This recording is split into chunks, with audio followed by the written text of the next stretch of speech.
নিজাৰ প্ৰচেষ্টাত ঘৰ বনোৱাৰ কাকো ইণ্ডিভিজুৱেলি সেই হাইটটো ল'বলৈ আমি কিয় দিওঁ? নিজে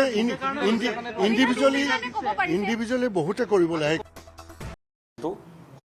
তালে ডিষ্ট্ৰিক্ট এডমিনিষ্ট্ৰেশ্যনৰ মানুহ আহে সন্ধিয়া, জুবিন গাৰ্গৰ নামত যিখিনি দান বৰঙণি উঠে সেই পইচাখিনি লৈ যাবলৈ মানুহ আহে। জুবিন গাৰ্গ চৰকাৰী নহয়, জুবিন গাৰ্গ ৰাইজৰহে। গতিকে কথা কওঁতেও অকণমান সাৱধান হ'ব। মানস ৰবীন আজিৰ তাৰিখত অকলে কেতিয়াও নহয়। প্ৰথমতে সকলোকে আজি এই সংবাদমেললৈ স্বাগতম জনাইছোঁ আৰু আপোনালোক আহি ইয়াত উপস্থিত হোৱাৰ বাবে মই মোৰ ফালৰ পৰা ধন্যবাদ জ্ঞাপন কৰিছোঁ। খুব চমু কথা এটা, আমি জুবিন গাৰ্গ আচলতে সম্প্ৰীতিৰ প্ৰতীক। জুবিন গাৰ্গে অনৈক্যৰ মাজত ঐক্য সাধন কৰিব বিচাৰিছিল, জানিছিল আৰু তেওঁ সেইটো শক্তি আছিল। গতিকে এতিয়া জুবিন গাৰ্গ ক্ষেত্ৰক লৈ অনাহুত বিতৰ্ক এটা হোৱাটো আমি নিবিচাৰোঁ। সিদিনা মই বাহিৰত আছিলোঁ, গুৱাহাটীৰ বাহিৰত। তো আহি থাকোঁতে মোবাইল ফিডতে দেখা পালোঁ যে গৰিমা বৌৱে গৈ তাত তিৰপাল লগাইছিলে। বেয়া লাগিছে ন দৃশ্যটো দেখি, প্ৰত্যেকজন অসমীয়াই বেয়া লাগিছে। তদ্ৰূপ ময়ো পিছদিনা গ'লোঁ, মই গুৱাহাটী আহি পোৱাৰ পিছত পিছদিনা গ'লোঁ, গৈ দেখিলোঁ যে তিৰপালবোৰ একদম এনেকৈ বতাহত ফুলি উঠিছে। কাৰণ এতিয়া চ'ত মাহ, কেতিয়া ধুমুহা আহে কেতিয়া হেৰি আহে কোনো ঠিকনা নাই। গতিকে সেই তিৰপালবোৰ উৰুৱাই লৈ যাব, সৰু সৰু ৰছী দি বান্ধি থৈ আহিছে। গতিকে আমি সিদ্ধান্ত ল'লোঁ, কাৰণ আপোনালোকে জানে নিশ্চয় মই ৰবীন আৰ্মি বুলি এটা বৃহৎ কৰ্মী দল সাজু কৰিছোঁ। তো আমাৰ ৰবীন আৰ্মিৰ ফালৰ পৰাই ধুনীয়াকৈ তাত এটা পাৰ্মানেণ্ট ষ্ট্ৰাকচাৰ এটা কৰি দিম। এই তিৰপালৰ যেনেকৈ আছে তেনেকৈ এটা ড্ৰয়িং চয়িং বনালোঁ আমি, মই দেখুৱাব পাৰিম। গতিকে বনাই লৈ যাতে যেতিয়ালৈকে জুবিন ক্ষেত্ৰখন সম্পূৰ্ণ হৈ নুঠে তেতিয়ালৈকে যাতে এই ধৰণৰ যে পানী পৰিব বা তাত দিয়া ৰাইজৰ বস্তুখিনি নষ্ট হৈ যাব, গামোচাবোৰ তিতি যাব, ভেঁকুৰি যাব, এনেকুৱাটো নহওক, সেই ব্যৱস্থাটো কৰিম বুলি গৈছিলোঁ আৰু সেইদিনা ঘোষণা কৰিছিলোঁ। সেইখিনিলৈকে ঠিকে আছিল। তাৰপিছত আমি আমাৰ কামত অগ্ৰসৰ হ'লোঁ। মই লোহা কিনিবলৈ গ'লোঁ আমিনগাঁও, কামতে বিজি হৈ থাকোঁ। গতিকে লোহা চোহা কিনা কুটা কামখিনি হোৱাৰ পিছত কালি হঠাৎ দেখা পালোঁ যে এখন কমিটি চৰকাৰে যিখন ঠিক কৰি দিছিলে তেওঁলোক গৈছে আৰু তেওঁলোকে যুদ্ধকালীন তৎপৰতাৰে তাত কাম আৰম্ভ কৰিছে। খুব ভাল কথা। সেইটো হ'লেও আমাৰ আপত্তি কৰিবলগীয়া কিবা আছে জানো? কামটোহে হ'ব লাগে। হ'ল খালী গতিকে আমি সকলোৱে ক'লোঁ নহয় জুবিন গাৰ্গ সমন্বয়ৰ প্ৰতীক, এই কথাটোক লৈ কোনো কনফ্লিক্ট হ'ব নালাগে, কামটো সমিল মিলেৰে হৈ যাব লাগে, এইটোৱে আমি আশা কৰোঁ। এইটো মোৰ প্ৰথম কথা। খালী তাতে কালি আমাৰ জ্যেষ্ঠ অভিনেতা প্ৰাঞ্জল শইকীয়া ডাঙৰীয়াই বৰ অদ্ভুত ধৰণৰ কথা এটা কৈ দিলে। কিয় ক'লে কেলৈ ক'লে মই নাজানো, কিন্তু প্ৰাঞ্জলদাক মই আজি এই সংবাদ মাধ্যমৰ জৰিয়তে ক'ব বিচাৰিছোঁ যে কাইলৈ 6 মাহ হ'ব আপোনালোকৰ কমিটিখন গঠন কৰাও বহুদিন হ'ল। গতিকে 6 মাহত কিন্তু আপোনালোকৰ না অফিচ এটা হ'ল, না আপোনালোকক কিবা ফাণ্ড দিলে, না আপোনালোকক কিবা ক্ষমতা দিলে। এই মানস ৰবীন গৈ ওলোৱাৰ কাৰণে আপোনালোককো চাগে ততাতৈয়াকৈ পঠাইছে। গতিকে আপোনালোক মানস ৰবীনৰ ওচৰত কৃতজ্ঞ হ'ব লাগে যে মানস ৰবীন আহি আমাক অকণমান শক্তি দিলা। আৰু দ্বিতীয় তেওঁ এটা মানে কি আৰু কথাটো এনেকৈ ধৰণে কৈ দিয়া হ'লে আজি সংবাদমেলখন আয়োজন কৰিবলগীয়া নহ'লেহেঁতেন। যে মানসে এই কথাটো কৈছে বৰ ভাল কথা, কাৰণ তেওঁৰ আন্তৰিকতা আছে জুবিন গাৰ্গৰ প্ৰতি। গতিকে মানসো আমাৰে ল'ৰা, গতিকে আমি মানসৰ লগত কথা পাতি ল'ম, তেওঁনো কি কৰিব বিচাৰিছিল, আমি সেইধৰণে আগবাঢ়িম। ইমানখিনি কোৱা হ'লে কথাটো ঠিক হৈ থাকিলেহেঁতেন। গতিকে জুবিন গাৰ্গ নিচিনা এটা সত্তাৰ দায়িত্ব আপোনালোকে ল'বলৈ লৈছে। গতিকে কথা কওঁতেও অকণমান সাৱধান হ'ব, কাৰণ সময়টো খুব চেঞ্চিটিভ। গতিকে আপোনালোকে এনেকুৱা কথা কৈ নিদিব যিটো কথাৰ কাৰণে ৰাইজৰ মাজত এটা ক্ষোভৰ উদগীৰণ হয়। কালি দেখিছোঁ তেখেতৰ মন্তব্য সংবাদ মাধ্যমত প্ৰচাৰ হোৱাৰ লগে লগে ৰাইজে খুব বেয়া ধৰণে কমেণ্ট কৰিছে। গতিকে তেখেত এজন জ্যেষ্ঠ অভিনেতা, তেওঁ কিবা কাৰণত গালি খালে মোৰো ভাল নালাগে। গতিকে এইখিনিয়ে মই ক'লোঁ। আৰু আমি যাবলগীয়া এইকাৰণেই হ'ল কাৰণ যোৱা ছমাহে তাত কি কি হৈ নুঠিল মই কৈছোঁ দেই। তালে আগতেও কৈছোঁ এইখিনি কথা, আজিয়ে কোৱা নহয়। তালে ডিষ্ট্ৰিক্ট এডমিনিষ্ট্ৰেশ্যনৰ মানুহ আহে সন্ধিয়া, জুবিন গাৰ্গৰ নামত যিখিনি দান বৰঙণি উঠে সেই পইচাখিনি লৈ যাবলৈ মানুহ আহে।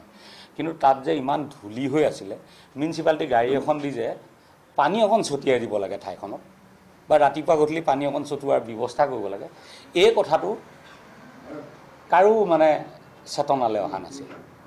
এইটো দুখ লগা কথা নহয় জানো? ঠিক সেইদৰে তাত আজিকালি গুৱাহাটী ফুৰিবলৈ যিমান মানুহ আহে চবেই জুবিন ক্ষেত্ৰলৈ এবাৰ যাওঁ বুলি কয়। আবাল বৃদ্ধ বনিতা, ভাৰতবৰ্ষৰ বিভিন্ন প্ৰান্তৰ মানুহ, তাত মহিলাসকলে নিজৰ প্ৰাতঃ কৰ্ম কৰিবৰ বাবে এটা প্ৰস্ৰাৱ গৃহ নাই আজিলৈকে। টেম্পৰাৰী বনাই দিব পাৰে ন? এতিয়া আমি যোৱাৰ পিছত কালিৰ পৰা যুদ্ধকালীন তৎপৰতাই কাম আৰম্ভ হৈছে। মই কৈছিলোঁ যে 3 দিনৰ ভিতৰত জুবিন ক্ষেত্ৰৰ পৰিৱেশ সলাই দিম, সলনি হৈ গৈছে। কিন্তু মই নিজে কৰোঁ বা বেলেগৰ দ্বাৰাই কৰোঁ, কিন্তু মোৰ যিটো পদক্ষেপ সেইটোৱে নিশ্চয় কিবা এটা কাম দিছে। আৰু আমি সমিল মিলাই কাম কৰিবলৈহে খুব ভাল পাওঁ। কাইলৈ জুবিনদাৰ ছমহীয়া, গতিকে জুবিন ক্ষেত্ৰলৈ জুবিন অনুৰাগীসকলক মাতিছোঁ। অসমৰ অৰঙে দৰঙে থকা সকলো আহক, কাৰণ চৰকাৰ এতিয়াতো চৰকাৰ নাই, গতিকে চৰকাৰ আহিব যাব, একেখিনি মানুহে সলনা সলনি হৈ থাকিব, কিন্তু জুবিন আমাৰ হৈ থাকিব লাগিব। গতিকে চৰকাৰে এখন কমিটি বনাই দিছে, কাইলৈ বেলেগ কমিটি হ'ব, সেইবোৰ হৈ থাকিব। কিন্তু গোটেই কাজখিনি নিৰীক্ষণ কৰিবৰ কাৰণে আমাক এখন কমিটি লাগে। মই অকলে মানস ৰবিন হৈ গ'লে কোনোবাই বেয়া পাব। গতিকে সকলো লগ লাগি সমূহীয়াভাৱে আমি আগবাঢ়ি যাম। কাইলৈ সকলো আহিব 6 বজাত, মই আহ্বান কৰিছোঁ।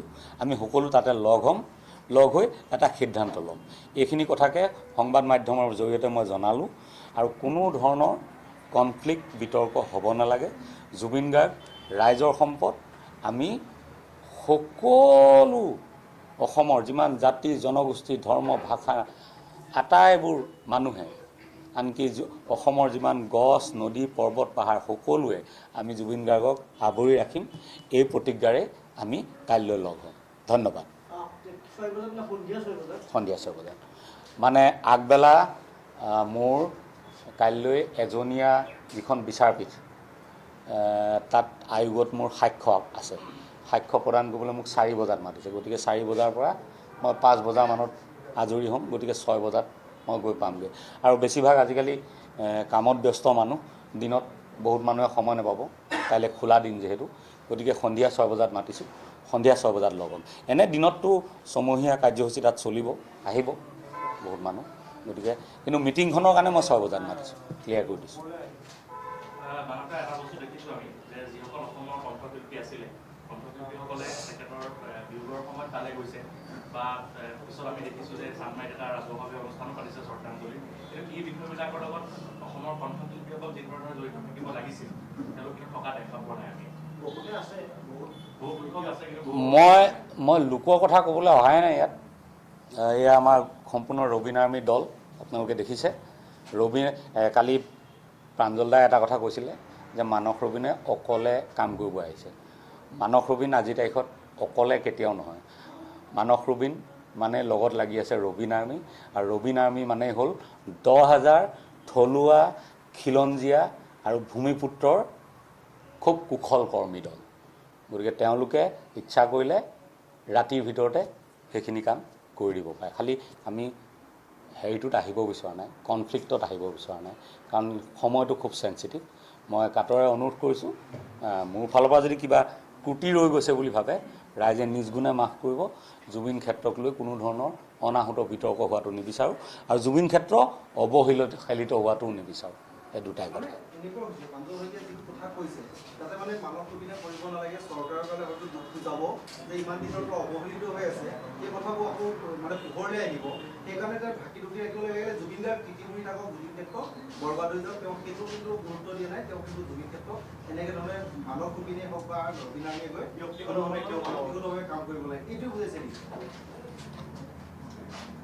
তেওঁ কিয় ক'লেটোতো মই নাজানিম তেখেতৰ মনৰ কথাটো, কিন্তু কথাটো ভুল কথা কৈছে।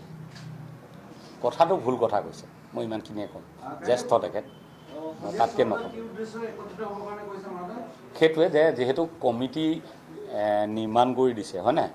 গতিকে কমিটিৰ হাতত যদি বল নাথাকে, শক্তি নাথাকে, কমিটিও একো কৰিব নোৱাৰে। আৰু চৰকাৰ বস্তুটো স্থায়ী নহয়। আজি এখন চৰকাৰ আছে, কাইলৈ বেলেগ চৰকাৰ আহিব, বেলেগ কমিটি হ'ব, এইবোৰ হৈ থাকিব। জুবিন গাৰ্গ চৰকাৰী নহয় নহয়, জুবিন গাৰ্গ ৰাইজৰহে। গতিকে ৰাইজৰ এখন কমিটি থাকিব নালাগিব নেকি?